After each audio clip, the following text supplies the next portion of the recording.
General freezes after spotting woman cleaning guns.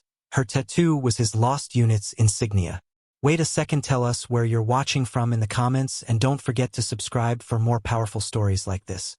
A decorated general walked into a base armory expecting routine inspections, but stopped cold when he saw a young woman cleaning rifles with expert precision. Her sleeves were rolled up, grease smudged on her forearms, and there, just above her wrist, was a faded tattoo. His breath caught. It was the insignia of a military unit that had been wiped out years ago. His unit, lost during a covert mission no one was allowed to talk about. But how could she wear that mark? Who was she? The truth would leave him speechless. Watch until the end. General Marcus Holloway had seen nearly everything in his 30-year career: combat, betrayal, brotherhood, and loss.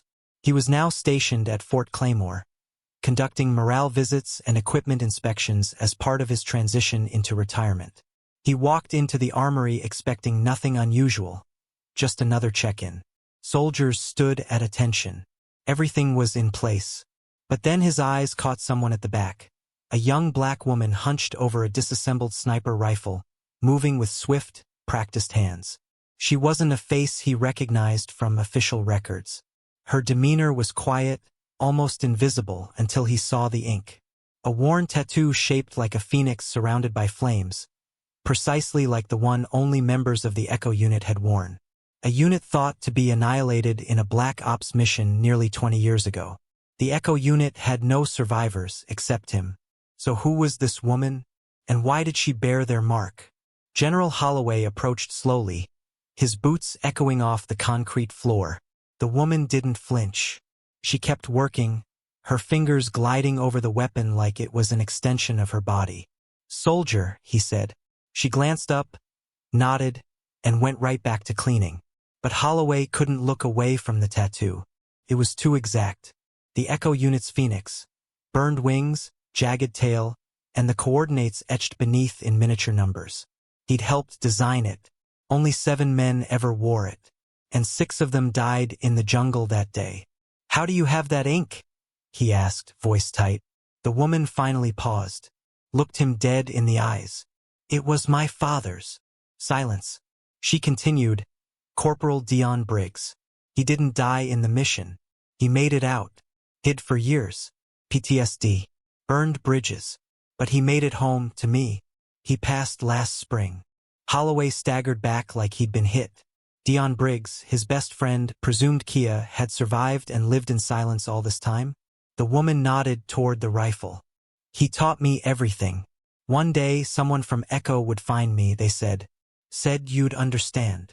The general felt a mix of shame, disbelief, and wonder. This wasn't just some skilled armorer. She was legacy, a ghost of a mission buried by command. General Holloway stepped back, trying to steady his breath. The past came rushing in, Briggs screaming in the smoke, the explosion, the order to retreat. He'd carried that guilt for decades. Now here she was, piece of him, of them, proof that Briggs had lived, loved, and raised a daughter to be sharp, disciplined, and strong. He looked her in the eyes. "You're Echo unit's last soldier now." The woman nodded solemnly. "I know." Around them, the room had fallen silent.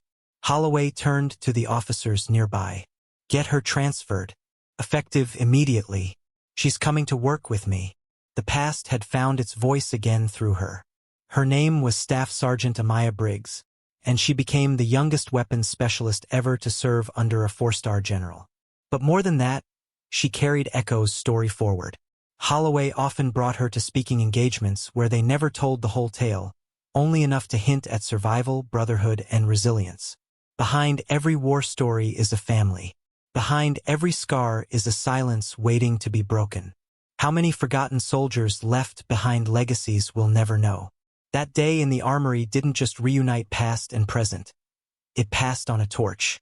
And the question remains, how many daughters like Amaya are still out there, carrying stories this country has yet to hear? If you enjoyed this story and found it thought-provoking, don't forget to like, share, and subscribe for more powerful narratives. Please share your thoughts in the comments. Take care.